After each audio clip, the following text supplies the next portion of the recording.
करुणा के सागर तथागत भगवान बुद्ध को नमन करते हुए परम पूज्य बोधिसत्व बाबा साहब डॉक्टर अम्बेडकर जी के चरणों में नमन करते हुए आज लखनऊ में त्रिरत्न बौद्ध महासंघ के द्वारा आयोजित स्वागत समारोह में मंच पर विराजमान सभी धर्माचार्य सबका बहुत बहुत तहे दिल से हम स्वागत करते हैं, हार्दिक अभिनंदन करते हैं। आज के मंच के कार्यक्रम के संयोजक परम आदरणीय पदम सिंह गौतम जी, उनकी विशेष उनको भी बहुत बहुत साधुवाद धन्यवाद। गाजियाबाद से चल करके आए परम आदरणीय हमारे राजनीतिक सामाजिक प्रेरणा स्रोत आदरणीय आर.पी. सिंह साहब का भी मैं हार्दिक धन्यवाद देता हूँ। इसी बीच में रविदास टेम्पल ट्रस्ट के चेयरमैन श्री हर्षरोप तेजराज जी, उनको भी धन्यवाद देता हूँ कि कार्यक्रम में आए। बाबूलाल गौतम जी जो धर्म प्रचारक हैं, बहुत बड़ा कार्य गाजियाबाद में कर रहे हैं, बुद्ध वंदना के नाते आपने एक मुहिम चला रखी है, उनका बहुत बहुत साधुवाद कार्यक्रम में शिरकत हुए। और एडवोकेट रामेश्वर दत्त जी जो बहुत बड़े हमारे शहर के बहुत सामाजिक कार्यकर्ता हैं, पिलर हैं, उनका भी साधुवाद जो गाजियाबाद से करके आए। और एडवोकेट चंद्रेश आनंद ये भी बहुत अच्छे कार्यकर्ता हैं, मिशन के कार्यकर्ता हैं। मैं इनका इसलिए नाम लिया कि मेरे परिचित हैं, साथ आए हैं, सबका बहुत बहुत साधुवाद। और एक बहुत महान शक्ति हमारे बीच में वीरेंद्र सिंह जी हैं, आप भी एक बहुत बड़े समाज के कार्यकर्ता हैं, मिलर हैं, समाज को मार्गदर्शन करते थे, हर जगह की सत्ता रहती है। साथियों, बहुत शॉर्ट में अपनी बात करनी चाहूँगा। उनके बारे में सब लोगों ने बोला, बहुत अच्छा बोला।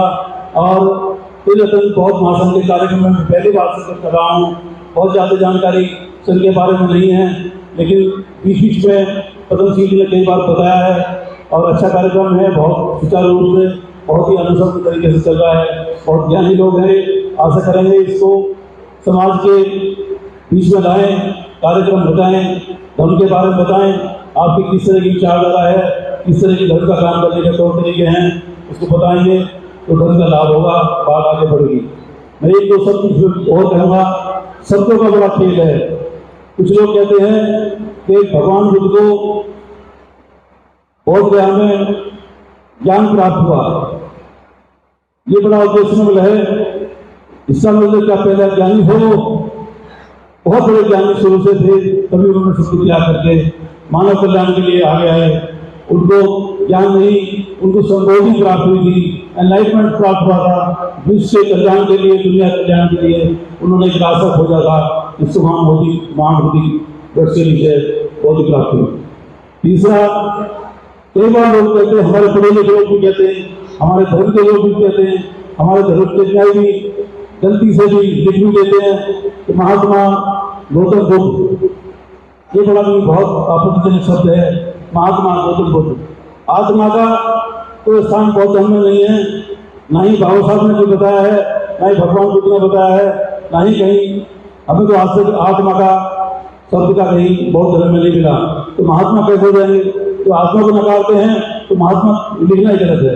मेरी सबसे रिक्वेस्ट है, आगे भी ध्यान रखें शब्दों का, शब्दों से ही शब्द का अर्थ और अनर्थ दोनों चीजें जाती हैं। तो जो हमें हमारे परम पूज्य बोधिसत्व बाबा साहब डॉक्टर ने रास्ता दिखाया है बौद्ध धर्म का, हमें उन्होंने बुद्धा एवं धर्म की किताब दी है, लिख करके उसका अनुसरण करें। एक चीज और मैं कहूँगा, हम इस चीज का अपनी जो समीक्षा कर लें, आकलन कर लें कि हमारा व्यवहार, हमारा जो कार्यक्रम है या तौर तरीके हैं, क्या बौद्ध धर्म के अनुसार हैं, हमारी बोलचाल, रहन सहन, कार्यक्रम हमें चाहिए। हमें करते हुए अष्टांगिक मार्ग पर जितना ज्यादा चल सकते हैं, उतना ही अपना कल्याण होगा, समाज का कल्याण होगा और देश का कल्याण होगा। इन्हीं शब्दों के साथ जय भीम, नमो बुद्धाय।